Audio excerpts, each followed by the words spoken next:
Olha aí, você que tá no canal oficial do Morning Show, pode se inscrever por aqui, ó. Esse é o caminho. Assim você recebe todas as notícias a toda hora, também pelo YouTube do Morning Show. Vai lá,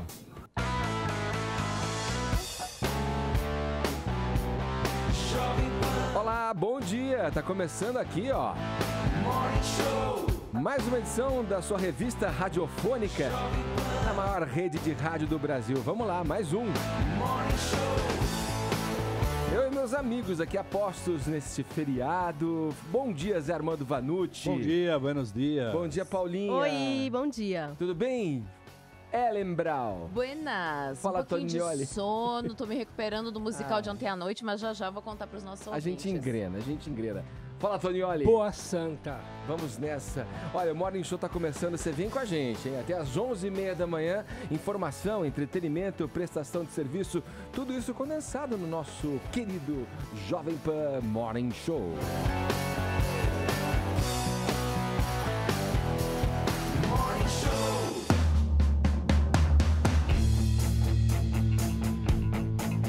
Muito bom dia a todos novamente. Olha, vai começando o Morning Show dessa sexta-feira santa. No cristianismo, a reflexão sobre a passagem e o perdão nesse momento de introspecção reforça a possibilidade de sermos melhores e colocarmos nosso foco no que de fato nos pode levar no rumo certo da evolução.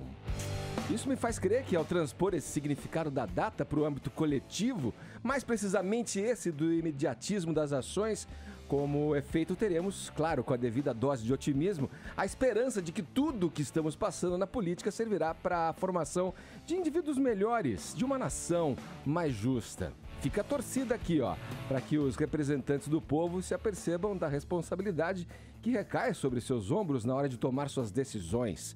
O livre-arbítrio é uma prerrogativa de algo que se revela depois. E o tempo, como senhor da razão, vai sempre nos mostrando o quão boas ou ruins foram as escolhas de outrora. Tô poético hoje, hein? Nossa, tá quase Pedro Bial. Hoje o dia inspira, né? Esse tipo de pensamento. Páscoa, renascimento, né? Né? Tá, uma coisa Passagem. Chocolate, que é o que lembra as aulas de importa, ensino né? religioso Elas do bem colégio, Ed. Oi? Muito. As aulas de ensino religioso do colégio. Quando Nossa, a gente não sabia verdade. o que responder na prova, sempre colocava fraternidade e tirava 10. Vamos lá, vamos tratar dos assuntos de hoje aqui, começando com você, senhorita Paulinha. Eu, presente, professor. Você falou pra gente já aqui do tal screening room. Lembra? Né? Vamos relembrar um Que pouquinho? pode dar enfim, pode causar um movimento na indústria Pode do mudar cinema a forma de Hollywood, como né? se consome cinema, Primeiro né? explica para as pessoas que não sabem o que a gente já é falou aqui screening no room. Morning. É uma espécie de Netflix. Quer dizer, você vai assistir em casa, on demand, lançamentos de cinema. Então, como seria isso? Você teria um aparelho na sua casa, que teoricamente é um aparelho anti-pirataria, e pagando $50, você assistiria da sua casa um filme que também está estreando nas salas de cinema. A ideia é atingir famílias grandes que economizariam aí, né, em assistir em casa, e também gente que não consegue se locomover e ir ao cinema, as pessoas mais velhas. O que tem também nessa barganha é, quando você compra o filme para assistir em casa, você ganharia 2 ingressos de cinema. Para quê? Para a pessoa eventualmente ir ao cinema, ou dá para alguém ir ao cinema, e essa pessoa que vai ao cinema consumir toda aquela traquitana de pipoca, de Coca-Cola, sei lá, que é tudo isso que é. Vai pra continha dos donos das salas. Isso aí é para aliviar a culpa dos caras que inventaram esse serviço. Não, é aí. pra agradar os donos de cinema, porque aí que tá a questão, Exato. Edgar. Essa E é a pra não grande ficar briga. se sentindo mal frente à indústria do cinema de Não Hollywood. é se sentindo Eles mal. querem acabar com a... Não, Nunca não vai quero. acabar o cinema. Eu acho que também não, mas a ideia é deixar claro que a ideia não é acabar com o cinema, é oferecer uma opção. E aí, como ficaria a divisão dessa grana? Como? $20 para os realizadores de conteúdo, $20 para os donos de salas de cinema e $10 apenas para esses caras que vão fornecer esse serviço. Tem muitos apoiadores, a gente falou aqui no Morning, o Steven Spielberg, Martin Scorsese, Peter eles Jackson. estão apoiando Eles acham isso? legal, eles acham que é uma nova forma e que pode ser bom. Mas o pessoal da sala de cinema ainda tá muito reticente, Edgar, porque eles acreditam que isso aí pode dar ruim pra eles no final, entendeu?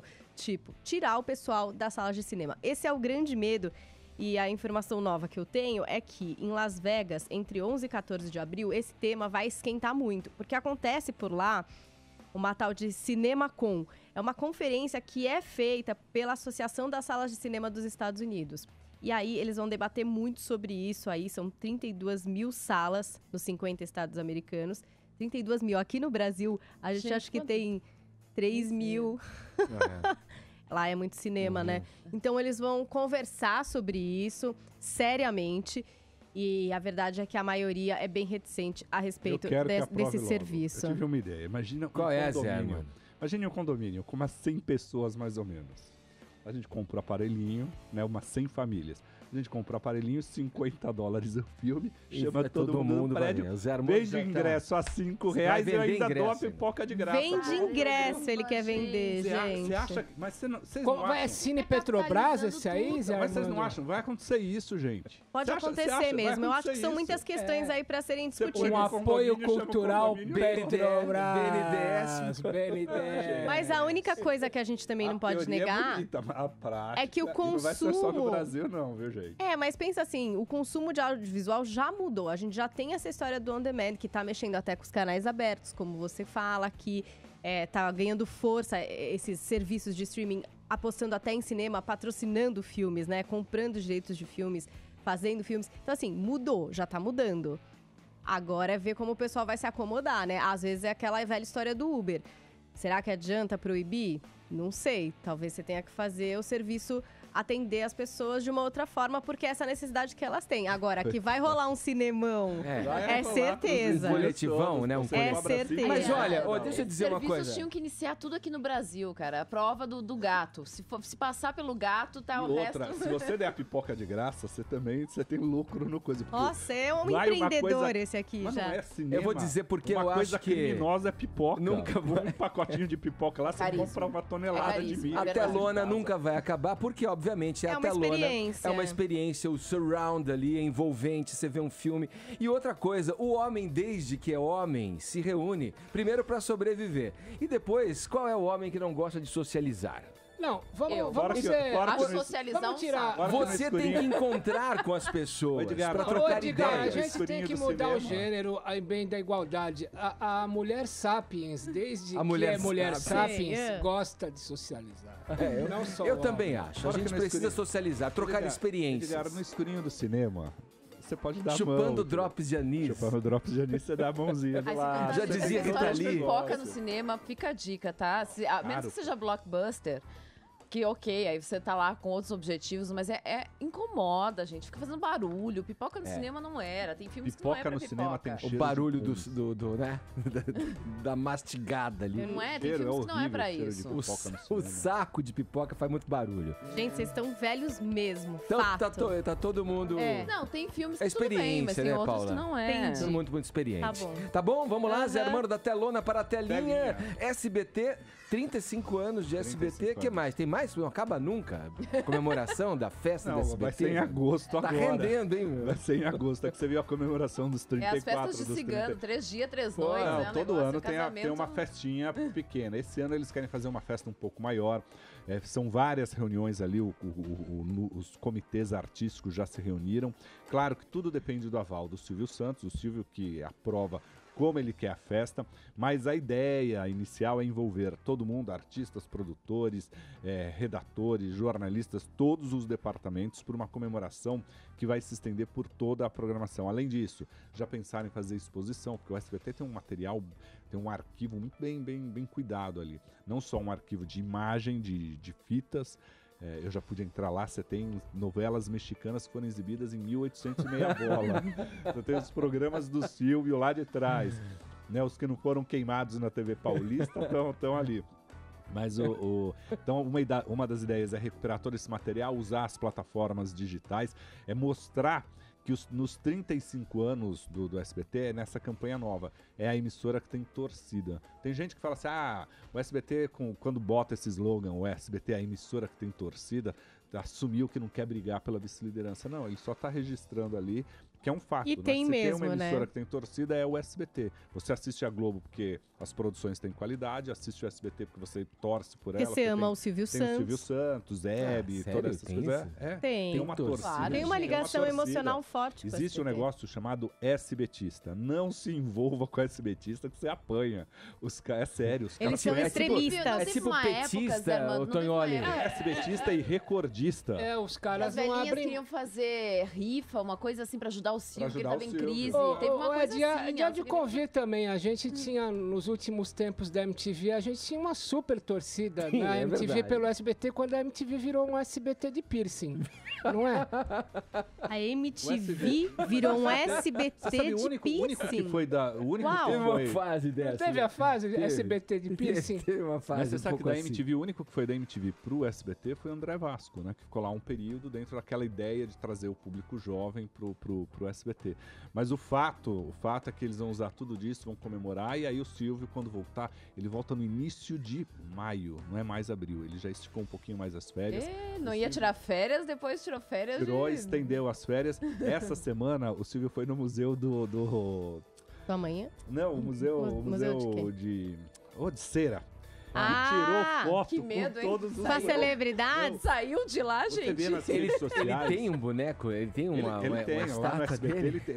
Ele Não, tem um na boneco estátua dele dele, de não. cera? Não, no SBT, gente. No SBT Mentira. eu tenho as fotos, eu vou colocar pra vocês no Twitter. Olha onde tá indo essa O conversa. o Silvio Santos, Ó. essa aqui é Vamos fácil. respeitar a Páscoa. O Silvio Santos comprou há muito tempo atrás, o Silvio comprou um boneco, era um mordomo, que ficava na porta do escritório dele ali no Ibirapuera, quando ele tinha um escritório no Meu Ibirapuera. Deus. Aí depois deram de presente pra ele uma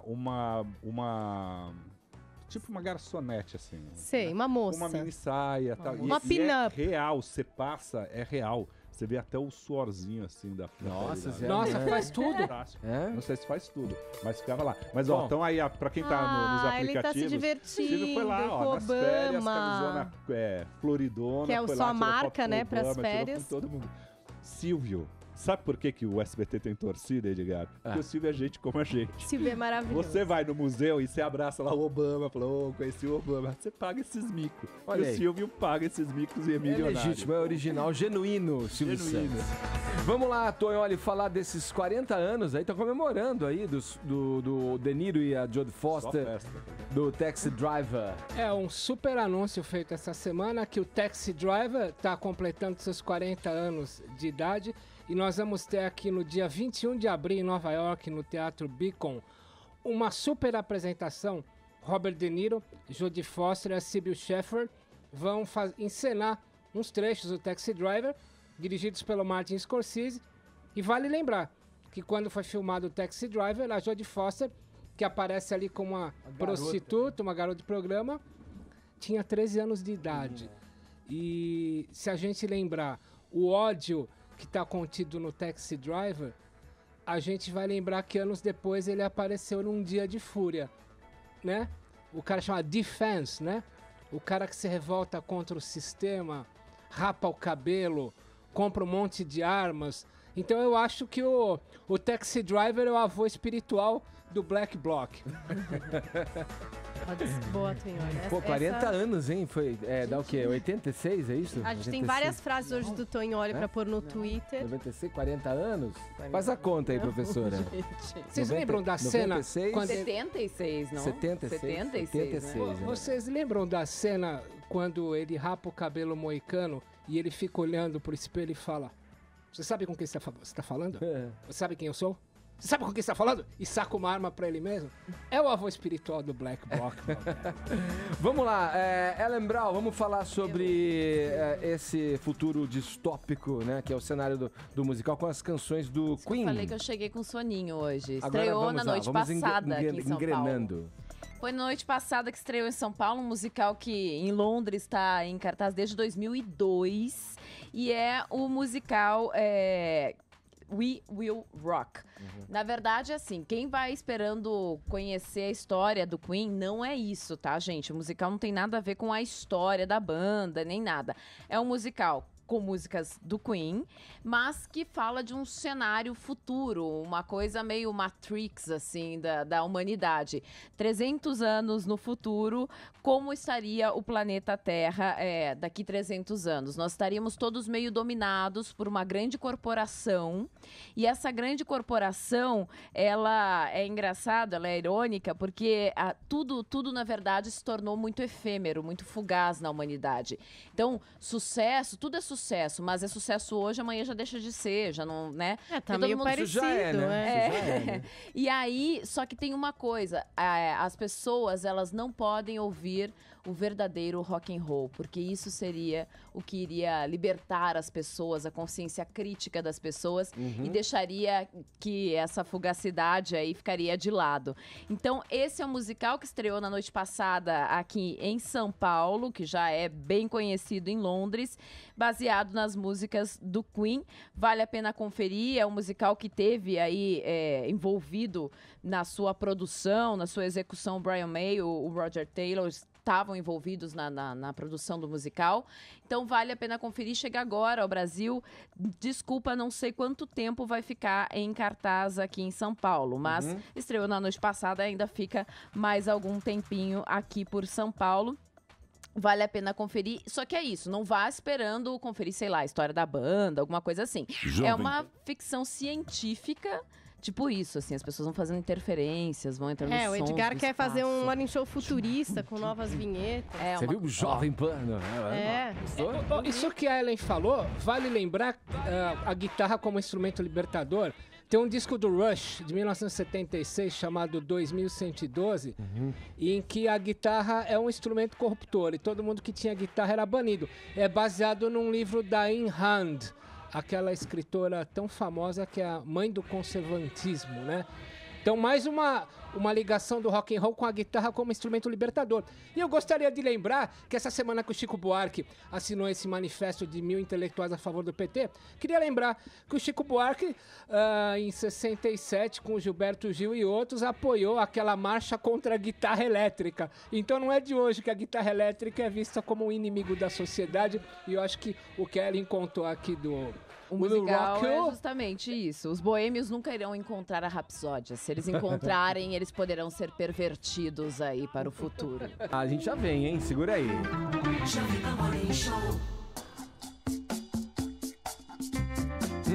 Vamos em frente ao Jovem Pan Morning Show nessa sexta-feira santa. Páscoa tá aí, né? Muita gente já pensando. O que vocês vão preparar pro almoço de Páscoa? Vocês costumam fazer o tradicional bacalhau ou não? Eu não costumo fazer nada, eu costumo comer, né? Eu tô esperando que o chefe do plantão vai trazer pro almoço de Páscoa. Você vai estar de plantão, professora? Eu não vou estar de plantão. Zé Armando tirou o corpo fora. Tirou o corpo fora, mexeu os pauzinhos ali. O bacalhau da esposa do Zé Armando. A Páscoa me convidou. Que trazes pra mim, trabalhar longe daqui, mas trabalhando. Pessoal, vamos entrar num assunto aqui. A gente vai acionar o nosso correspondente Ulisses Neto, diretamente de Londres. Tem essa história, né, de que fala que antigamente, né, as pessoas não tinham TV, ficavam fazendo filho, né? Nossa! Embora eu já tivesse TV na minha época, eu pratiquei bem essa arte de fazer filhos. Eu assisto muita televisão e treino. Só deu tempo pra fazer uma filha, né? Não, mas eu sou que nem a Ivete Sangalo, eu continuo treinando. Entendi. A minha esperança é ter mais um, entendeu? Mas não chega. Entendeu? Você treina quantas vezes por semana? Meu Deus, que conversa é essa? É Páscoa, Edgar. Como assim, gente? Deus, coelhos aqui no estúdio, Páscoa. Todo mundo sabe que treino é treino, jogo é jogo, né? Zé Armando. Treino é necessário. Vamos lá, nessa história aí, agora como é que fica essa, digamos, juventude com as mídias sociais, com os dispositivos móveis a todo tempo ali? Não treina mais nada. Será que a gente poderia traçar um paralelo entre essa máxima de que a televisão, né, diminuiu o número de filhos, né, quando surgiu? Né? Será a internet, então, era. Será? Vamos saber com o Ulisses Neto. Bom dia, Ulisses. Edgar, bom dia pra você, um bom dia pra todo mundo que acompanha o Morning Show nesse feriado de Páscoa. Aqui na Inglaterra não é feriado hoje não, um dia comum. Eu, na verdade, vou aproveitar a pausa aí no Brasil para viajar daqui a pouquinho. Vou para Stratford, cidade do Shakespeare, mas depois eu conto para vocês como é que é lá, porque eu nunca conheci essa cidade na Inglaterra, no interior da Inglaterra. Mas por aqui o feriado é só na segunda-feira. Então começa sábado, domingo e segunda. É diferente das datas aí do calendário do Brasil. O feriado de Páscoa por aqui, que marca também o começo da primavera, né? Começou no início da semana, mas o tempo ainda não mudou muito não, ainda tá com cara de inverno por aqui. Mas dentro do que a gente vai conversar hoje, Edgar, que você falou, né? Antigamente a gente tinha aquela história de que não tem televisão em casa, por isso que tem tanto filho, né? Era até uma brincadeira aquela frase para as famílias grandes, não tem muita televisão em casa e tal.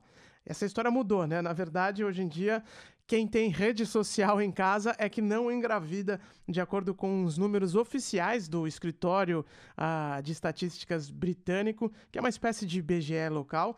Eles descobriram que a taxa de gravidez na adolescência aqui na Inglaterra despencou nos últimos anos e os pesquisadores apontam que o principal responsável por isso é o envolvimento dos jovens nas redes sociais. Então, se a gente olhar os números, realmente é espantoso, viu?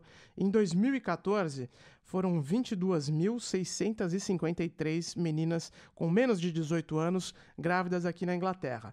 Uma queda de 6,8% em relação ao ano anterior. Mas se a comparação for feita com 1998, quando não existia Facebook, as redes sociais ainda eram bastante precárias, aí a gente consegue perceber a grande diferença.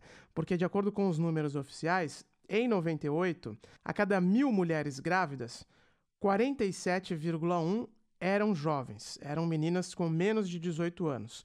Agora, em 2014, a cada 1.000 mulheres grávidas, 22,9 são jovens abaixo de 18 anos. Ou seja, caiu para menos da metade do que ocorria em 1998. É o menor índice de todos os tempos aqui na Inglaterra.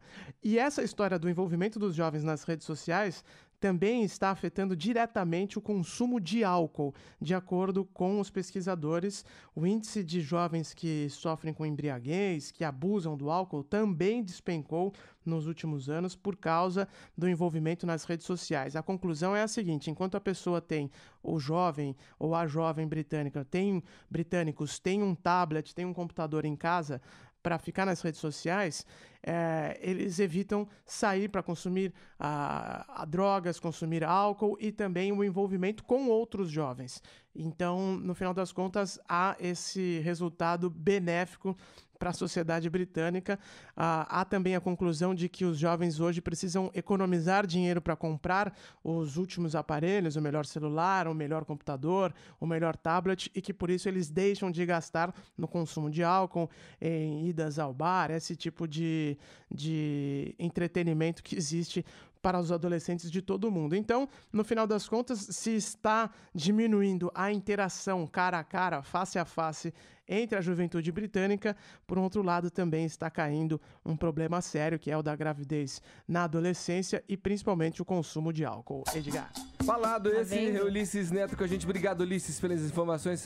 Pessoas não estão querendo se reunir muito. Elas querem economizar para comprar tá o tudo último modelo. Antissocial. Né? Isso aí, gente. Essa coisa de vida de sociedade, deu errado, fail total, então... E ficar vendo série bebendo não tem a ver. Melhor comer uma pipoca, né? Tomar uma aguinha, fazer pausas aí pra lanche. Paula, você tá muito politicamente correta. Não, mas vê as crianças inglesas não querem mais sair pra festar. Não querem encontrar as pessoas. E substituir nessa coisa de gastar querem o dinheiro na balada. Querem economizar pra comprar gadget. Pra comprar gadget, Pô... tá vendo? Eles não têm a menor aparelho eletrônico assim legal, gadget. Tem que explicar, porque senão o pai não entende. Chega lá a criança e fala, pai, eu quero um gadget. Não, ele vai ser bem específico quando ele pedir. Pode ficar tranquilo, vai pedir modelo, processador, vai vir agora, tudo pra quem é pai, Edgar, eu digo o seguinte, é melhor assim, viu? Mais tranquilo? Tudo equilíbrio em tudo, põe né, filtro em tudo. Você sabe o que ela tá acessando, o que ele tá acessando. É que essa molecada também corre o risco de sair pra vida aí e fazer coisa errada. Tem um porque probleminha. Aí ficou muito na defesa e na proteção ali e não experienciou a vida na rua, a convivência com outras pessoas. E tem uma coisinha, né? A gente pisca entre 2 e 3 segundos, dá uma piscada. Quando você tá com o olho na telinha, vai pra 30 segundos. seca o zóio, velho. Você tem que... Seca o zóio, velho. Muito problema. Não é bom pra Colírio, molecada. né? Ó, você falou em ser específico em algum momento aí, Paula? Pode ser. Sabia que agora, se você for em determinado local no Rio de Janeiro, você pode ser muito específico ao pedir o seu suco. Não sei, pode até ser um suco detox. Porque tem um suco agora batizado com o nome de uma grande atriz. Quem conta suco? pra. Mentira. Não, quem conta pra gente, não me deixa mentir, é o nosso intrépido, nosso destemido repórter Rodrigo Viga. Fala, Viga! Fala, Edgar. Tu é play que eu sou sei, play, meu você camarada. também é Bom dia pra play. você, feliz Páscoa a todos os ouvintes, companheiros de mesa aí, um dia especial para todos nesta Semana Santa, nessa semana tão especial. Falar em especial, meu caro Edgar, Marília Pêra, saudosa, que se foi no ano passado, ela está recebendo homenagem de um dos restaurantes mais chiques e badalados, os artistas, aqueles que só comem folha, às vezes alfafa, aquilo que não engorda, gostam muito deste restaurante. É o Celeiro, ali no bairro do Leblon, metro quadrado, mais caro do Rio, por que não dizer do Brasil. A Marília Pêra, que morreu no ano passado, era frequentadora assídua desse restaurante. Em homenagem à nossa grande diva, o restaurante batizou o suco predileto preferido de Marília Pêra com o nome da atriz. É uma mistura de maçã, cenoura, gengibre e limão, que doravante passa a se chamar suco Marília Pêra. É uma verdadeira salada de frutas com a cenoura e o gengibre, e agora passa a ter pera, não na composição, no nome da nossa diva saudosa Marília Pêra, que se foi no ano passado, Edgar. Ai, desculpa, Faça não a dá. piada, Carlos Aros, por favor. Não dá momento. pra fazer o suco da Marília Pêra e não ter pera, gente. Isso é muito bizarro. Não, desculpa, não dá. Não, lá em Você Brasília. sabe se a Marília Pêra gostava de pera? ela- no suco? Não Você viu, maçã, interessa, gengibre. ninguém vai entender isso. Não, o suco chama Marília Pêra, não tem pera nenhuma, entendeu? Tipo, Mas você ficou tomando nota do lugar, porque não, só lá- tem alface, né? Lá em Brasília, indo. lá em Alfafa. Brasília, onde o presidente vão, eles têm um sucozinho de maracutaia para acalmar os suquinho nervos. de E maracutaia. a presidente Então, aí Dilma, faz ela sentido, é aquelas adepta bem dos loucas. sucos, porque ela perdeu muitos pesos, né? Detox. Né? Tá Detox bom, mas o total. suco de maracutaia Pedalada, faz né? todo sentido. Ela sai pra pedalada, pedalar. é a bike, sempre. é a bike. É a bike. Qual pedalada? Ela pedala bastante. Pelo cerrado ela vai pedalar. Desculpa, pensei. Você pensou em outra pedalada, né? Essa coitada. É. Olha aí, não saia daí, já voltamos. Esse é o Morning Show. Jovem Pan Morning Show. Jovem Pan Morning Show. Jovem Pan Morning Show. Cá estamos nós, hein? Vamos aqui nessa sexta-feira santa, né? Cadê o chocolate de gás? Você nem trouxe. Prenúncio da Páscoa. Pra comer chocolate. Domingão. Eu vou reunir a família, vai estar Estranho. todo mundo em casa domingão. É? Ah, é tradicional, né? Vamos conversar, né? Entender a mente alheia, Nossa, Edgar, pelo amor de Deus. refletir sobre as questões Sem da beber nada, viu, vida. Edgar? Sem beber nada. É bom, eu adoro fazer Natural. isso. Filosofar, eu acho ótimo. Olha, mas vamos aqui ao tema do momento no Morning Show, que são os 10 anos, já 10 anos, daquele passarinhozinho que invadiu Azul? a sua timeline, enfim. Qual passarinho? Azul, o chamado passarinho? Twitter. O passarinho que você tava cantando no início. 10 anos de Twitter já. Vocês já... Nossa, O senhor tava fazendo um passarinho no início, agora Você sabe não imitar um faz, né? passarinho? Eu, passarinho? Você tava fazendo um. Não. Gente, a Ellen realmente usou Tá lesada. uma coisa ontem Bateu. nesse show do Barato Queen, é não louco, sei. Tá meu. lesada, meu. Esse musical aí. É verdade, deu ruim. É. Não sei. Vamos continuar a conversa, 10 anos de Twitter, Pessoal, e aí? vamos manter aí a compostura, porque estamos à frente dele, Leonardo Stamilo, né? Ele que é o diretor editorial do Moments para América Latina, tá com a gente aqui. Aliás, na nossa parceria, estamos muito felizes com a parceria do Morning Show com o Moments. Bom dia, Léo. Tudo bem? Tudo bem, Edgar? Tudo bem, ótimo. pessoal da Jovem Pan? Tudo bem com vocês? Tudo legal, bom? legal ter você aqui com a gente de novo para celebrar esses 10 anos de Twitter. Quando eu fico pensando por onde a gente poderia começar, eu acho que por um resumo, talvez, né, do caminho percorrido pelo Twitter aqui no Brasil nesses 10 anos e das novas diretrizes para que a ferramenta continue sendo a ferramenta tão relevante como é e tão representativa nesse meio digital, né? O que você poderia falar para a gente? Edgar, que a gente, para comemorar os 10 anos até, a gente fez uma pesquisa super aprofundada para encontrar os primeiros tweets enviados por brasileiros. Nossa, e aí deu um trabalhão. E vocês têm isso, tipo... Isso vai estar lá daqui a pouquinho no site da PAN, os ouvintes vão poder ver esses primeiros tweets que foram enviados por brasileiros. E é engraçado a gente ver porque tinha muito teste, assim, as pessoas falando meio que pro vazio, né? Oi, tá funcionando. Tinha isso, é verdade. Acho que eu consegui, tô trabalhando, tô vendo televisão, né? A gente tá até mostrando aqui agora alguns dos primeiros tweets de vocês. Vixe. Olha. Quem será que mandou isso aqui, ó? Biógrafo oficial do Lobão. Quem será? Esse aqui foi meio óbvio, né? Tonholi! Ô, Tonholi, você já mandou, olha, no dia... em 2009... 2009, Tonholi estava engajado. 8 de agosto. Exatamente, ó. Esse Buenas e me espalho. Cheguei tarde, mas antes atrasada do que mais tarde ainda. Doutora 2014. Essa foi bem atrasada, hein? Nossa, Ellen, 2014 ingressou. Um pouquinho de delay, um pouquinho de delay. Ela é resistente, ela é antissocial. Quem será esse esquentando os motores do busão, prontos para explorar a natureza humana em seu melhor e pior? Apaga esse. Só pode ser o Edgar, Apaga cara. esse. Mal posso esperar a Só estreia. pode ser o Edgar. Mas olha só, é muito... Você entrou no Twitter para divulgar o busão muito- do Brasil, foi isso? É muito representativo da minha época. Quando eu entrei, muito. as pessoas não acreditavam, porque tinha nada de seguidor ainda, aquela coisa de começando. As pessoas não acreditavam. Não é o Edgar que você tá falando. É um fake. E tinha fake mesmo. Eu já tive fake, você quer saber? É isso eu tive, aí, eu tive Ed, que fazer um bombando. Isso é uma movimento... prova de relevância. Quando você tem um fake no Twitter, isso pode ser realmente muito relevante. Não, eu me lembro que eu fiquei revoltado. Como assim uma pessoa pode estar querendo se passar por mim? E daí tinha uma coisa a princípio tinha uma coisa de... Só pra tomar aqui um parênteses aqui na história. Tinha uma coisa de fã, né? De postar coisas ali e tal. Até o momento em que pintou uma frase que eu falei... opa, peraí. Não, aí não pode. Aí eu entrei em contato com o Twitter. O Twitter em Los Angeles, se eu não me engano, era a sede. Fiz um processo todo lá pra bloquear essa conta e reaver o meu próprio nome. Tanto que o meu Twitter é Edgar_Piccoli. E Teve que alterar o seu nome pra eu tive entrar que na pôr rede esse social. tal de underline, que eu era Edgar Piccoli, né? Mas aí eu tive que pôr o underline e segurei a conta, essa outra conta também é minha hoje, mas ela não tá ativa. Né? Mas se você quiser mudar para Edgar Piccoli sem o underline, a gente consegue. Ai, vamos fazer isso pra comemorar os 10 anos, Peraí, Ed. eu consigo migrar os presente meus... de Páscoa pro Edgar. Mas eu consigo, chocolate, eu consigo vou devolver migrar o nome os... dele pra ele. Mas migrando os meus seguidores, Sim, a obviamente. gente consegue só mudar o seu nome. Ah, legal isso, Olha, hein? devo confessar que muito furo que eu dei nos últimos anos veio de presente do Twitter. E muito.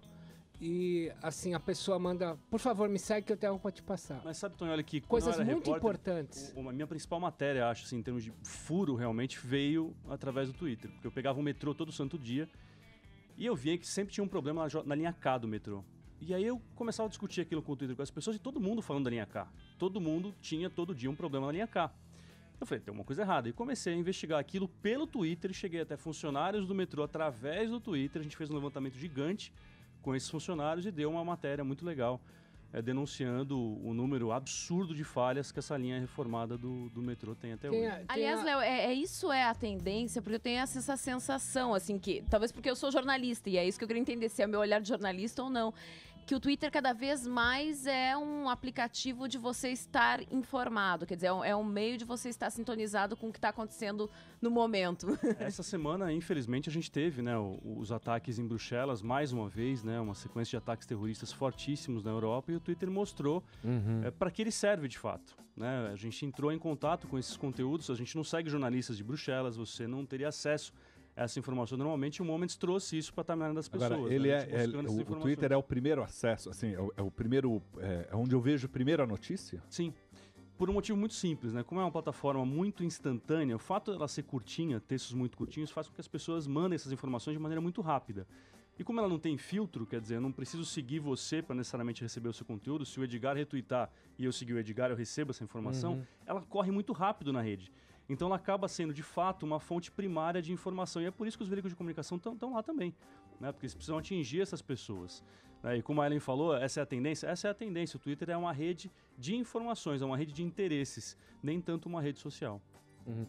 Eu vou perguntar uma coisa pra Ellen, então. Pra Ellen e pro Tonholi. Como é que fica essa questão da aferição, da prova, da confirmação? Isso eu tenho pra falar. Porque você tem assim, olha, aconteceu um atentado na Bélgica, como o Stamiro falou aqui pra gente. Mas daí você tem que ir, ok, aconteceu alguma coisa por lá, então vou botar o meu foco lá.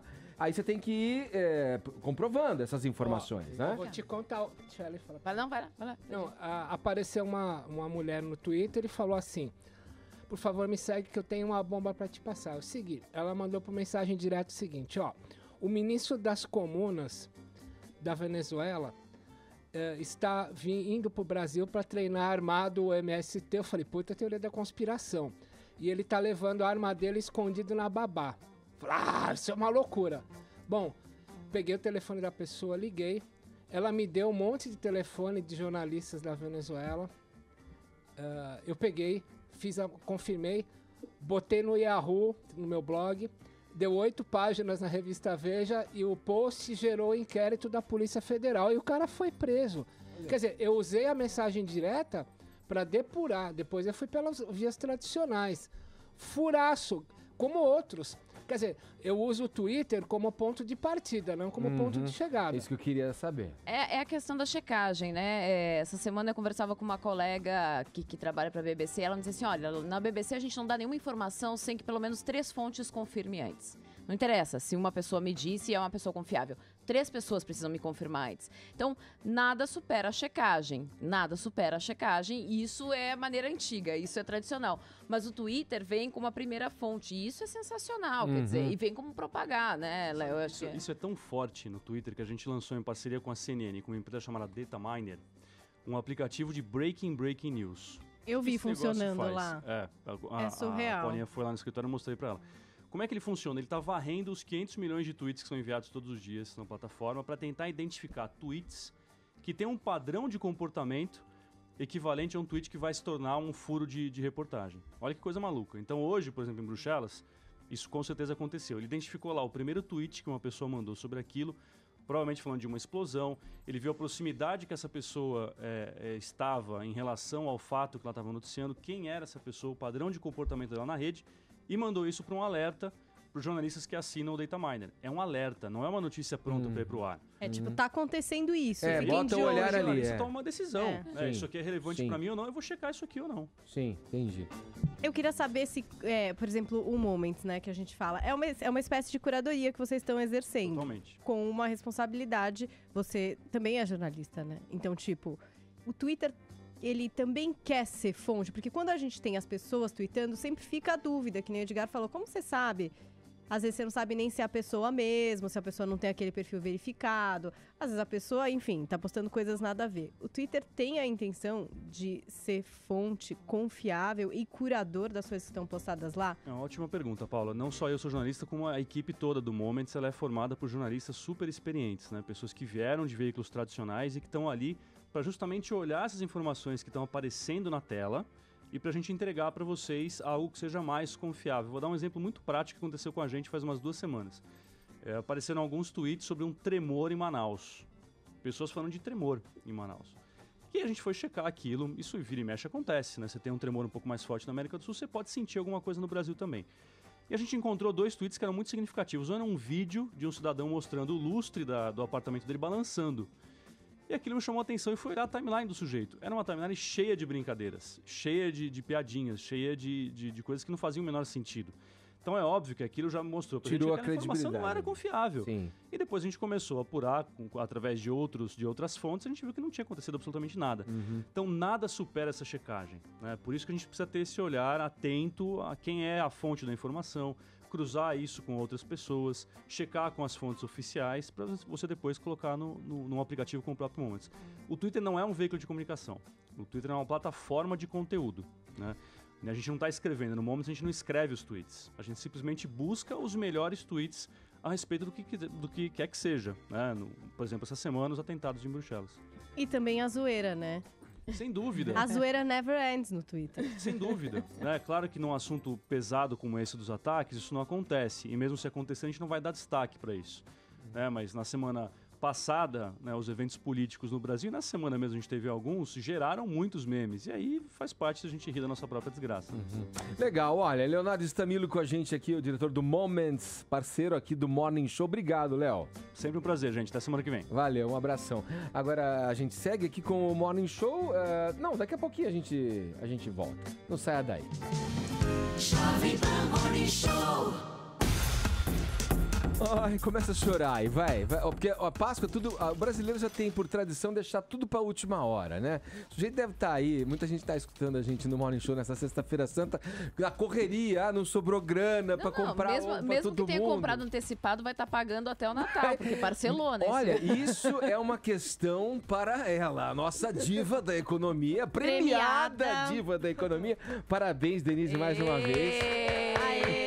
Ela tem o troféu Mulher Imprensa. Ah, que bonito, hein? Parabéns, viu, Denise? E falando de notícias ruins, hein? Olha, presta atenção. Sendo porta-voz do Apocalipse, viu? Imagina se fosse que criaram pra boa. gente, olha só. Ninguém gosta de notícia Denise. boa, Edgar. O povo só gosta de coisa ruim. Ô, Denise, dá audiência. olha, a gente obviamente vai tratar do panorama geral econômico, que não é nada bom, todo mundo sabe. E um reflexo disso, talvez seja até essa. Eu nunca juro. Tudo bem, você pode, em algum momento ali, mas uma condição assim, corriqueira, sistemática, de ter que pagar ovo em parcelas no cartão de crédito. E ovo mais barato ainda, né? Que o pessoal tá escolhendo Onde mais nós baratinho. chegamos? Mais barato, R$50, um de 200 gramas. Não, Pagar mas tem mais parcelado barato, ovo Zé, de mas tem mais Páscoa, barato. gente. Tem O Zé esse, também tá querendo comprar uma eu marca. tava falando daqueles que vem cheio de papel e o ovinho no meio pra criança, assim, é muito papel colorido, e desenho, é esse daí que você vai por aí pra você economizar. E todo mundo querendo enganar a gente, né? Porque acabou a Páscoa, sobra lá no estoque um monte de ovo, você compra o ovo por um quarto do preço. Olha, R$1, mas agora no R$1. sábado já pode ter alguma promoção exatamente por conta disso, porque o comércio... Tô Mas, mirando de qualquer nisso. modo, o comércio já não Postando comprou nessa. demais, né? Já não estava apostando muito nessa Páscoa, porque o Natal já foi ruim, todas as datas do ano passado foram muito ruins, então o comércio já não estava apostando muito, mas pode ter alguma promoção em cima da hora. Então vale dar uma corridinha assim. O brasileiro está acostumado, como você falou, a fazer tudo em cima da hora. Então quem não comprou ainda pode conseguir essa promoção e é tentar economizar, né? Porque tem ovo caro demais mesmo nesse ambiente de É crise. só comprar barrinha de chocolate, aquela barra grande. Criança não gosta, Zé Armando. Gosta, uma graça. Claro, você conversa, você chega lá e fala assim, meu Ah, filho, não tem graça, eu fiz isso lá em gente. É casa. o que tem pra hoje, Eu querido. sentei lá em casa e falei, Maria Fernanda, é o seguinte, Ó. o país passa por uma Coitada crise. da É uma pessoa bem Uma informada. crise financeira sem precedentes. Não tem mistura hoje. É isso aí. Voltamos para os anos 80. Agora tá, Ué, passou a se eu não Páscoa, falar acabou isso, mas nosso se eu não falar problema, isso pra minha Denise. filha, eu Não, tô nossos ferrado. Passou a problemas Páscoa, não continuam. acabaram os Não. nossos problemas. Superado o problema do ovo de Se Páscoa. todo o problema fosse ovo de Compra a Páscoa. barra, Voltamos compra a- a barra, Denise. Criança não gosta, Zé Armando. Gosta. Não adianta. Não tem dessa. Você vai lá e fala, é o que eu posso comprar. Ele é muito Ditador, Zé disciplinado. Armando. Ué, é o que eu posso comprar, gente. Coitada eu não da posso Maria pagar 50 Fernanda. O reais. Zé fez curso de ovo de Páscoa pra O Zé pagar mais economiza barato, no mano. ovinho e vai pagar em terapia depois pra ser criança. Não é, gente. Não é. O trauma da menina, eu não ganhei isso, ovo de Páscoa. mas isso é verdade. Gente, a gente tem uns pudores com criança. A criança entende mais do que a gente imagina. Não, a gente mas- fica com esse negócio, a criança não... A gente só tá mimando criança. Quando você chega lá e fala, minha filha, a situação tá brava. Mas Fala aí como é que é, Zé. Minha Era. filha. eu sei Eu sou a que Maria fala. Fernanda, vai. Fala, minha filha, Oi. a situação tá brava. Caiu a Papai casa. não conseguiu comprar um ovinho. Ou dá pra pagar a escola, ou dá pra comprar o ovo. Nossa, que O drama, Zé ovo, Armando. pai. É, chantagem Mas olha, é bem mais emocional. caro. Não é, Ovo de tudo Páscoa. subiu. Vai na feira, subiu. Vai tentar comprar o bacalhau, Não, mas subiu. sabe que esse tipo de Sério, conversa eu tinha gente? com a minha filha, porque eu lembro que Vocês ela querem tudo adorava ajudar a um Dilma queijo aí. importado, numa época que não tinha muito assim, né? E aí, uma época o dólar subiu demais. Falei, cortamos isso. Ela falou, por quê? Aí eu tive que explicar o dólar. o porquê. E o que era o dólar? E aí foi. E doeu pra ela? Não, mas o queijo era Ela ficou diferente, não é uma anormal? data em que todo Nada, mundo ganha não. presente. Então, procura um ovinho mais barato, Zé Armando. Dá pra achar assim, Agora, mais ô barato que a Denise, barra. olha, dá pra gente ter alguma esperança aí, olhando com uma luneta bem potente, assim, de quando a situação pode começar a melhorar? Claro que tem todos os fatos Páscoa é o políticos renascimento aí. ou não? Não, quem sabe o Natal. Mas, quer Quem dizer, sabe o eu Natal? sinto, ouvindo, que tem uma expectativa toda com relação aos fatos políticos É, e depende muito uma possível disso. mudança, de fato, nesse governo, que pode começar a melhorar, mas Depende muito vai demorar, disso. não vai? Se você continuar arrastando essa crise política e não tiver um desfecho de fato, uma troca de governo, eu acho muito difícil que a presidente Dilma recupere alguma governabilidade. Como é que ela vai voltar a negociar com esse Congresso que agora discute o processo de impeachment? É muito difícil. Então, você imaginar que ela consiga virar esse jogo, ter uma política que refaça os pilares da economia brasileira, consiga reconstruir tudo isso que foi desmanchado e encaminhe o país para um crescimento. Tem problema de credibilidade, a desconfiança vai permanecer, a dificuldade de articulação política, são estragos que você não consegue apagar. Não tem condição. Então, a gente pode ter uma crise que se arraste até 2018, considerando a pior das hipóteses. Né? Esse ano vai ser de recessão muito pesada. Aí, na troca de um governo, se vier o impeachment, aí você tem um choque de confiança. Pelo menos isso vai acontecer. É o novo se estabelecendo, possivelmente com uma nova equipe com pensamento diferente. A Páscoa da economia. Só que é mais ou menos, não vai ser assim um milagre. Não vai acontecer isso. A gente pode ter um choque de confiança. Então, as coisas começam a acontecer de uma forma mais normal. Os empresários ficam menos cautelosos, o consumidor começa a ficar com menos medo, mas o estrago, como eu disse, foi muito pesado. Então você ainda vai ter desemprego em alta, o consumo não reage de uma hora para outra, a inflação não vai cair de uma hora para outra de uma forma acentuada. Então a gente ainda vai ter uma inflação neste ano beirando 7%. Isso corrói poder de compra. Você vai ter desemprego que afeta também o consumo. A atividade cai, aí você tem como reflexo o desemprego. Então, por melhor que seja esse choque de confiança que se espera, ele vai criar uma perspectiva melhor, é o tal horizonte que a gente não tem hoje. Então você começa a trabalhar com um horizonte de recuperação da economia. Ô, Denise, meus amigos querem aqui perguntar para você, mas eu vou dar uma rabiada na onda deles aqui e me adiantar, querendo saber o seguinte com você. Pernada de anão. Fala pernada de anão, como diz o Cláudio Tognoli. O que é esse problema todo do Brasil, a parte, toda a questão política que você se referiu aí, está relacionado ao mercado externo, à economia, o que você chama de macroeconomia, talvez? A economia mundial, digamos. Não, eles tentaram colocar a culpa. Não tem nada a ver, porque a economia mundial atrapalhou. É uma tentativa de justificar também, tentativa de justificar, mas se o Brasil estivesse bem, não estaria apanhando dessa forma. Você poderia até crescer menos, como está acontecendo com outros países da América Latina, mas não tem uma recessão que é a maior da história. Isso daí foi feito por aqui mesmo, por muita incompetência na gestão da economia do país. O governo gastou demais, ele desequilibrou totalmente as finanças, ele foi totalmente irresponsável na gestão da inflação. Então, quis tomar medidas populistas lá atrás, como segurar o preço de energia, interferir no setor energético. Aí ele segurou o preço de petróleo para conter artificialmente a inflação, no momento em que ele mesmo estava estimulando a inflação, jogando dinheiro, facilitando crédito, reduzindo artificialmente os juros. Então o governo criou uma inflação, tentou segurar artificialmente e aí a ressaca veio muito pior, porque aí veio a tarifaço de energia, isso bateu no custo das empresas, as empresas tiveram que manter preço alto, mesmo com o movimento caindo, teve aumento dos combustíveis, isso tem um efeito em cadeia na economia brasileira. Então aí nós chegamos numa situação de desaceleração de atividade, ao mesmo tempo em que você tem inflação. Essa combinação é a mais perversa possível e a mais difícil de você administrar, porque você tem que aumentar os juros para segurar a inflação. Aí você derruba mais a atividade. Ou você estimula a atividade, facilitando o crédito, e aí você não consegue controlar a inflação. Então, tudo isso penaliza a economia e, mais do que isso, o governo ficou sem dinheiro, porque ele gastou demais. Acreditaram muito na memória curta do eleitorado brasileiro, mas exageraram acreditando nisso, porque prometeram na eleição tudo. Era o mundo cor-de-rosa, depois do que de um mês, depois nem isso, já a verdade começou a vir à tona. Eu quero fazer uma pergunta que pode funcionar como uma profissão de fé pro Zé Armando, que não quer comprar os ovos. O ovo de Páscoa. Sempre que há uma operação da Polícia Federal contra o Lula, isto é, sempre, o dólar cai e as ações da Bolsa sobem.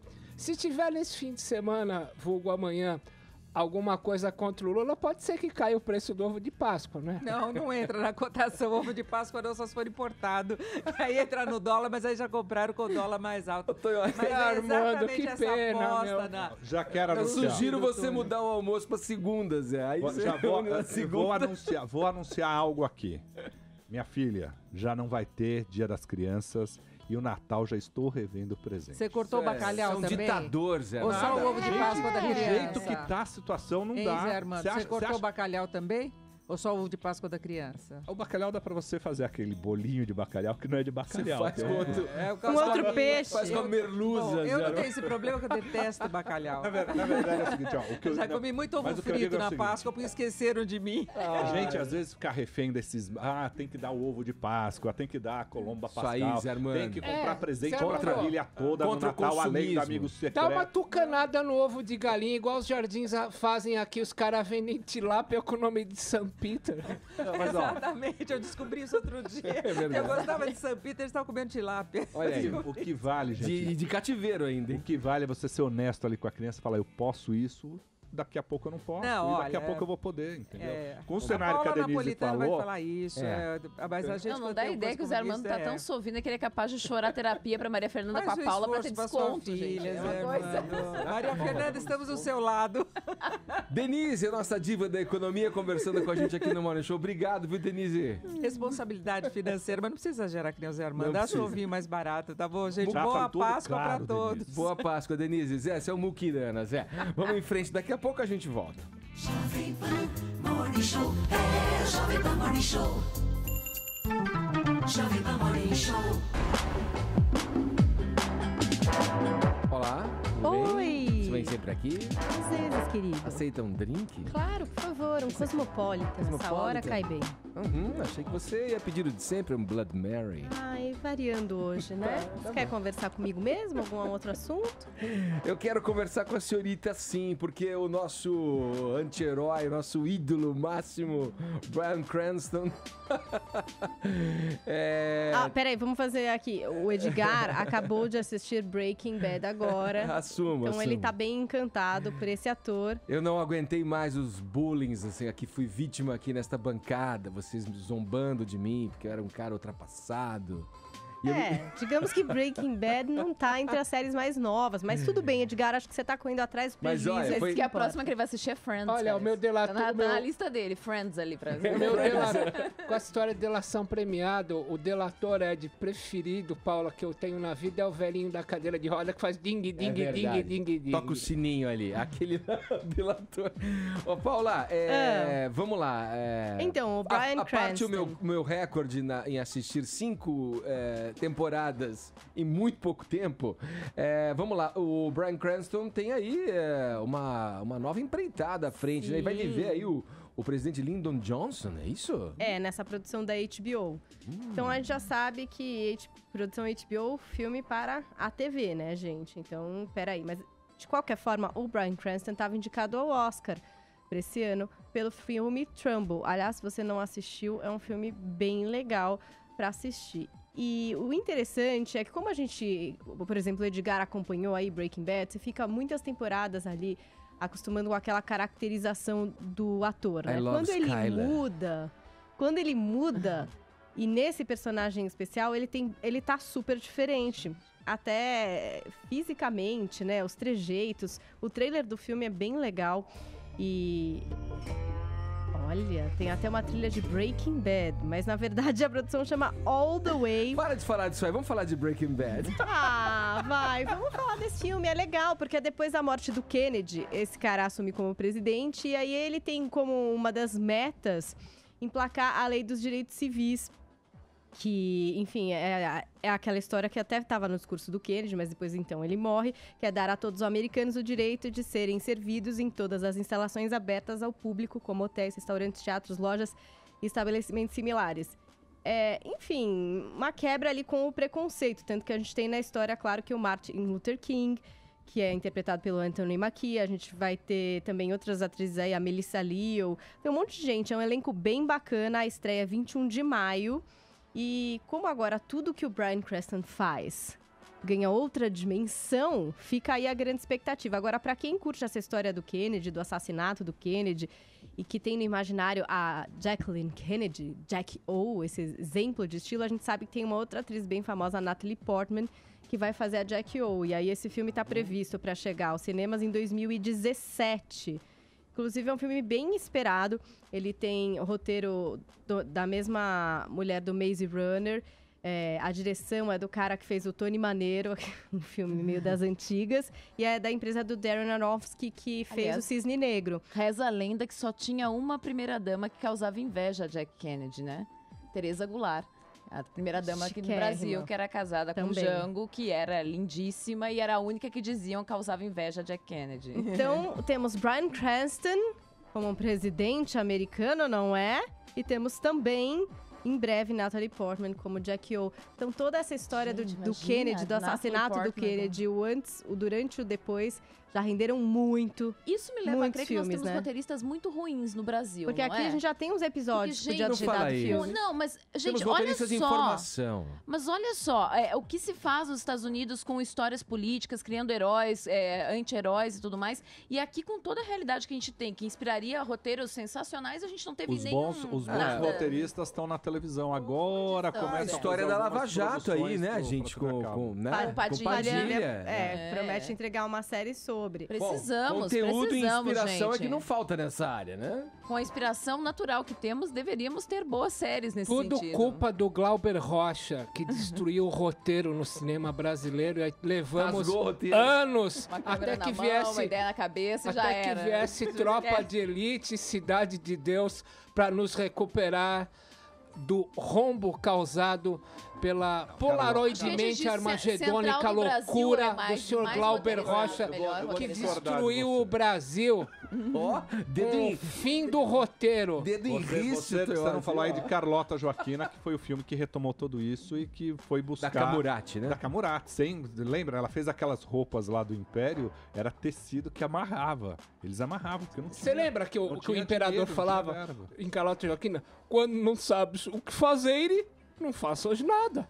Mas foi a retomada ali, foi a retomada. Ô, Ellen, chega mais aí. Eu tô Que experimento é esse aí, ó, que tá rolando na Nova Zelândia? Conta pra gente. É um experimento curioso que, na verdade, o Brasil já fez muito antes. Na década de 90, um menino chamado Fernando Braga da Costa, da USP, ele fez uma experiência para o TCC dele, de conclusão de curso de psicologia na USP, sobre invisibilidade. Então, ele passou muito tempo fazendo de conta que era um faxineiro do campus para ver quantas pessoas percebiam ele ali e descobriu que as pessoas não percebiam ele ali, né? Que ele, na verdade, naquela posição era invisível. Pois agora, na Nova Zelândia, o curioso é o objetivo que eles mudaram. Uma campanha da polícia da Nova Zelândia fez um vídeo, colocou uma criança catando comida no lixo na rua e começou a filmar para ver a reação das pessoas. Se as pessoas iam ou não se chocar com aquela cena de, na Nova Zelândia, uma criança, né, loirinha, linda, catando lixo na rua, catando comida ali no lixo. E aí, obviamente, esse experimento que agora está sendo feito em 2016 na Nova Zelândia, aqui no Brasil foi feito lá na década de 90, falando de invisibilidade, repetiu o mesmo resultado. Quase ninguém via aquela criança. Todo mundo passava pela criança desapercebida. Mas por que eles estavam fazendo e isso é o mais curioso, talvez para a gente brasileiro não entre muito bem na cabeça o objetivo dessa campanha. A campanha é para poder recrutar policiais para Nova Zelândia, dizendo: se você passou por essa cena e se comoveu com essa cena, você pode ser o tipo de policial que nós estamos procurando aqui na Nova Zelândia. Você é uma pessoa que tem ética suficiente para trabalhar nessa profissão. Então foi um experimento social que eles fizeram, perceberam que quase ninguém notava aquela situação ali dramática e, ao mesmo tempo, eles fizeram isso com o intuito de fazer um recrutamento para a polícia, que é uma coisa que para o Brasil talvez a gente não pensaria nesse sentido, nessa capitulação que eles fizeram. É a campanha aí para recrutar novos policiais na Nova Zelândia, tendo como primordial uma ética social. Vale lembrar que no começo dos anos 90, 91, o cartunista criador do Spirit, o Will Eisner, fez um livro genial chamado Invisible People, em que ele chamava a atenção das pessoas invisíveis, que as pessoas não notam, pessoas humildes, pessoas do povo, faxineiro, pipoqueiro, e é um cartoon genial. Foi traduzido para o português, Pessoas Invisíveis, do Will Eisner. Foi o grande deflagrador da ideia de você olhar para aquele que passa invisível simplesmente porque ele faz parte de uma casta que não é a sua. Falado. Vamos falar, aliás, vamos passar para o mundo da música para falar do Chili Peppers, que já tá aí mixando o álbum, hein? Olha, tem um problema aqui, viu, Ed? Qual que é o problema? Porque é o seguinte, o problema é... os Chili Peppers, desde o disco Mother's Milk, de 89, eles têm o produtor Rick Rubin, que deu o rosto a eles, né? E o Rick Rubin fez o último álbum, I'm With You, de 2011. Só que agora, nessa Semana Santa aqui, o Anthony Kiedis anunciou que eles estão fazendo um novo álbum Aí me deu um vazio no fígado, porque eles escolheram como produtor o produtor do Radiohead. Imagine como vai ficar o Anthony Kiedis cantando em falsete, deprimido. Vai cornetar, ó. Ele odeia o Radiohead. Não, eu amo, eu acho o Radiohead herdeiros do Gênesis, a minha banda predileta. Agora, o que o produtor do Radiohead pode fazer com o Chili Peppers? Ele é considerado, a gente falou, né, aqui, George Martin ser o quinto Beatle. Imagine... O Godric, ele é o sexto Radiohead, ele é o sexto... Imagine o Anthony Kiedis cantando em falsete, chorando. Não tem onda... Acabou o baseado, o sol não aparece mais na Califórnia. Meu Deus!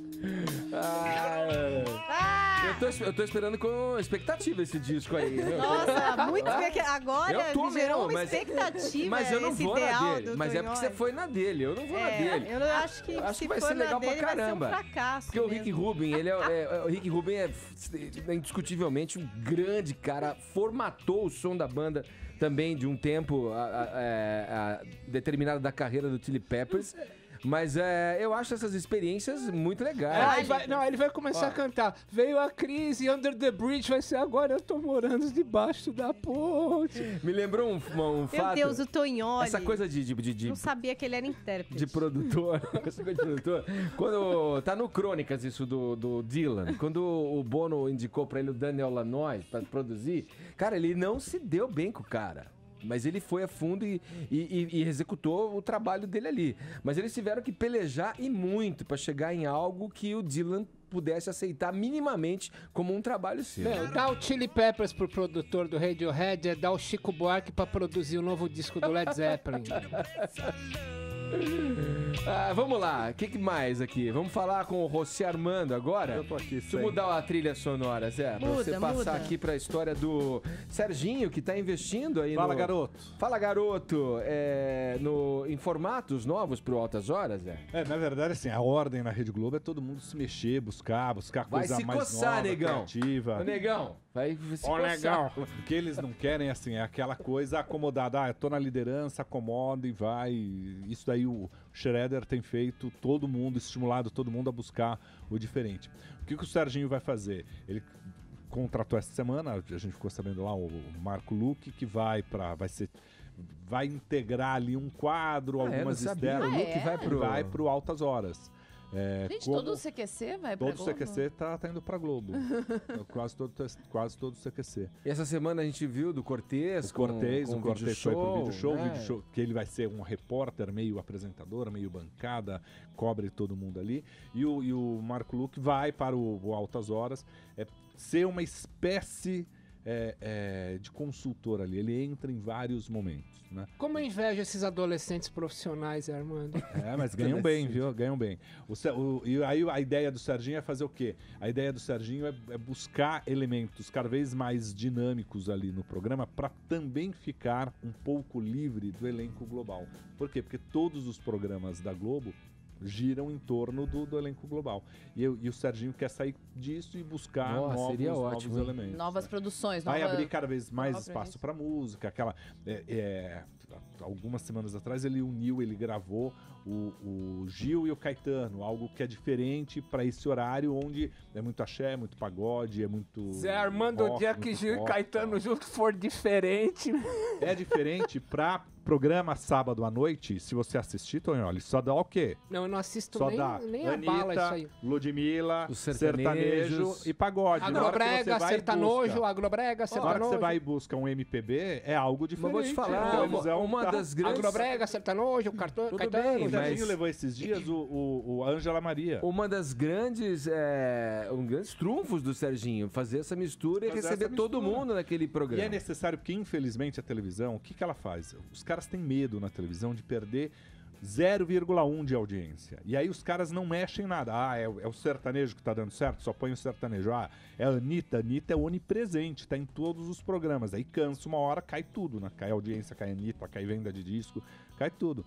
E aí o Serginho consegue fazer isso, nessa liderança, sair um pouquinho do que é comum na televisão. Fala, Paulinha. Queria saber... Pergunta. Eu queria que o Zé Armando me falasse o seguinte... Esse horário aí do Serginho, ele tá seguro aí? Andam especulando muito, Zé, mas a gente quer saber, isso é... Fato ou boato? Até o final do ano ele tá seguro. O contrato dele é anual, ele tem um compromisso até dezembro com o Altas Horas. É claro que assim, a concorrência ali tá cada vez mais cruel. Então você tem de um lado, no SBT, o Celso Portiolli, que bate no mesmo horário com esse tipo de música mais popular. Do outro lado, o Marcos Mion, também com isso. Também com quadros onde tem o Mion. Tem algumas lá, a Juju, aquelas moças lá que aparecem com pouca roupa, digamos assim. O Celso Portiolli tem um anjo lá que fica apagando o fogo das participantes. Também com pouca roupa, o anjo. É essa competição. Mas é aquela história da bunda, não, aberrações que dão certo. E agora os anjos... Chamam a audiência. Agora os anjos de sunga branca. Agora os anjos. Mas não tinha... O Zé até comentou uma vez aqui no programa, não tinha uma questão de que o Serginho tem uma credibilidade que Ele tá tem uma acima credibilidade, disso, né, sim. gente? Que tá acima dessa audiência e dessa... E esse poder de catalisar todo mundo e todos os gêneros ali no programa dele, né? A gente já segue daqui a pouquinho, tá? Fica por aí. Jovem Pan Morning Show. Agora a gente conversa com a Ellen, tá aqui na nossa bancada todos os dias com a gente falando de uma crise que acontece. Você pensa que a crise é só aqui, ó? Não, muitos russos estão passando ali uma situação muito ruim, muita pobreza na Rússia também, né, Ellen? Poxa, tá, então sim. Na verdade, eu lembro que quando eu morava lá, eles sempre diziam que achavam as nossas sociedades muito parecidas, a brasileira e a russa. Eu levei um tempo para entender isso, mas hoje eu entendo bem isso. Há alguma semelhança, sim, entre elas o que acontece nesse momento na Rússia. A Rússia tem uma economia fortemente atrelada, obviamente, ao preço do petróleo e do gás. Quando o petróleo cai, a economia vai despencando. E boa parte da popularidade do seu presidente se dava pela economia saudável da população. Só que agora estão chegando aí a um nível de quase 20 milhões de pessoas vivendo abaixo da linha da pobreza. Isso quer dizer, pelos padrões russos, aí vivendo com menos do que $139 por mês. É muita miséria. E aí, claro, a popularidade de Vladimir Putin vem caindo em função disso. E o ano não promete ser muito positivo. 2015 já não foi muito bom, 2016 promete ser um pouco pior, e isso faz com que essa popularidade de Putin venha caindo. Óbvio, a gente tem que lembrar que a Rússia é um país que tem, por exemplo, uma mídia amiga mantida toda ali com o governo, né? Então isso faz com que, apesar de estar caindo, a popularidade de Putin ainda está em 73% de aprovação das pessoas. Mas há aí uma crise muito forte. O próprio primeiro-ministro russo, que é o Dmitry Medvedev, que já foi presidente também, diz, olha, realmente a economia é no momento nossa maior preocupação, estamos aí diante de uma recessão, inflação, a coisa não está boa.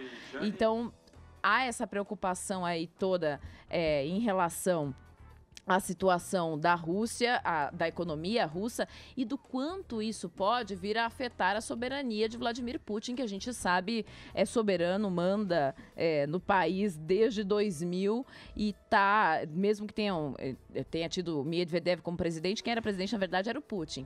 Então isso tudo acaba atrapalhando bastante o que se passa por lá, acaba atrapalhando bastante a economia e a situação social da Rússia. Eu gosto de analisar porque é sempre bom a gente traçar paralelos, né? A gente sempre fica pensando quanto dá para comparar ou não com a nossa situação por aqui, o que se passa por lá. Boa. Agora vamos girando o assunto porque as conspirações intergalácticas podem nos salvar. Crise na Rússia, crise no Brasil, crise no espaço? Só as tropas de Star Wars mesmo para resolver o problema na Rússia e no Brasil. Ô Paulinha, só para falar dessa caixa aí que vai sair. Bom, o filme muitos já assistiram. Quem não cinemas, viu, não tá aqui no planeta Terra, tá em outro planeta. Quem não assistiu Star Wars... O Despertar da Força. Até lembrar, assistiu. Quem não assistiu ganhou algumas horas de vida. Então, mas quem não assistiu, agora vai poder assistir, porque a gente tem o lançamento do DVD, do Blu-ray e também do digital, né? Mas o que tem de diferente aí, que a gente deva saber nessa caixa aí de Star Wars, o que a gente sempre espera são os extras, né, Edgar? Porque fã que é fã, não se contentem só ver no cinema.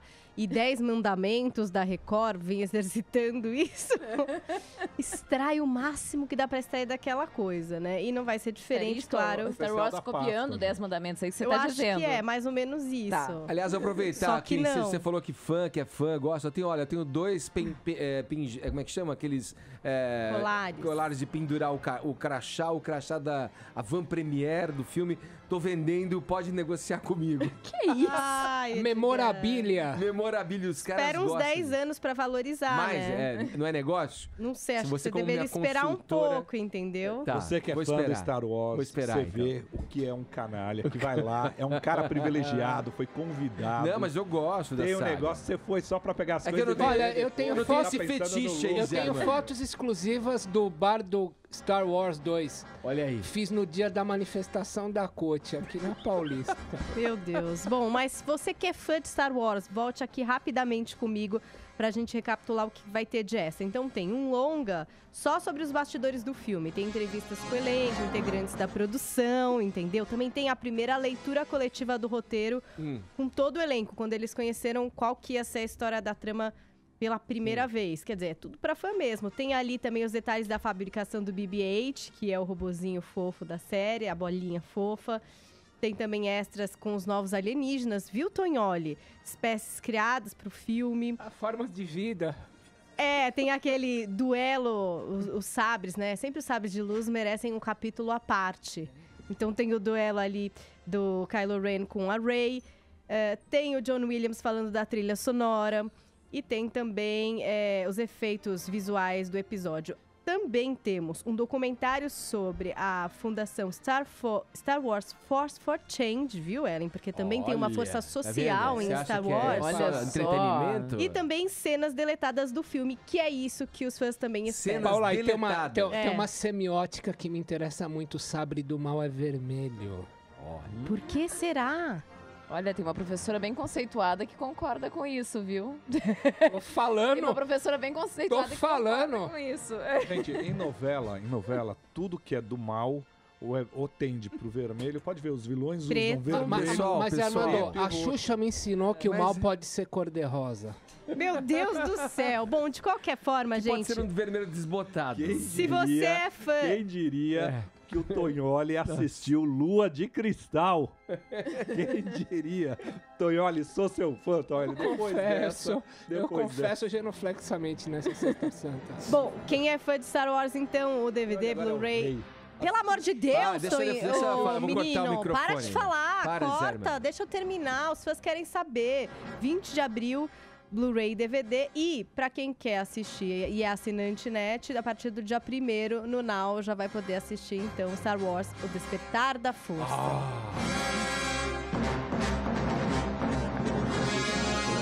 É isso. John Williams. Acabou, gente. Por hoje é só. Olha... Desejo a todos um ótimo domingo de Páscoa e a gente volta na segunda. Tchau, Zé. Tchau, Paulinha. Tchau, Ellen. Tchau, Tonholi. Obrigado a você que esteve com a gente até agora nessa Sexta-feira Santa. Segunda, como eu falei, tem mais a partir das 10. Tchau.